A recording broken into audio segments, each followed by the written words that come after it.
ഇത് mass Motors ഇതാണ് Honda ആക്റ്റീവോ 125 B6 model വണ്ടിയാണ് നമ്മുടേത്. ഇതിൻ്റെ കോൺസെപ്റ്റ് മാറ്റാൻ വേണ്ടി നമ്മൾ അഴിച്ചാണ് ഹാൻഡിൽ ബെയറിങ്.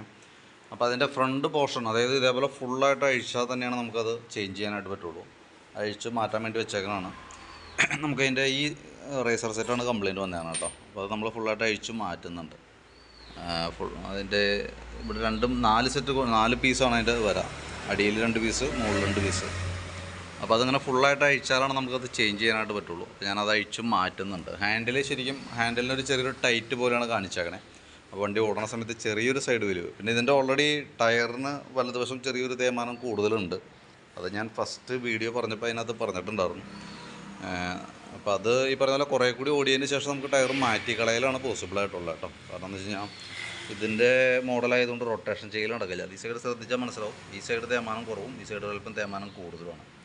കുറച്ചും കൂടിയാണ് ഓടാനുള്ളൂ. അത് ഓടിയതിന് ശേഷം ടയർ ചേഞ്ച് ചെയ്തിടാം. അപ്പോഴാണ് നമുക്ക് 100% ആ ഒരു കംഫർട്ട് കിട്ടുള്ളൂ കേട്ടോ. അപ്പോൾ ഞാൻ ഇതിൻ്റെ വർക്ക് കംപ്ലീറ്റ് ചെയ്യുന്നുണ്ട്. അതിന് ശേഷം ഞാൻ കോൺടാക്റ്റ് ചെയ്യാം. ഏകദേശം നമുക്കൊരു ഉച്ചയാകുമ്പോഴത്തേക്കും വർക്ക് തീരും. അപ്പോൾ വർക്ക് കംപ്ലീറ്റ് ആയതിനു ശേഷം ഞാൻ കോൺടാക്റ്റ് ചെയ്തോളാം. ഓക്കെ.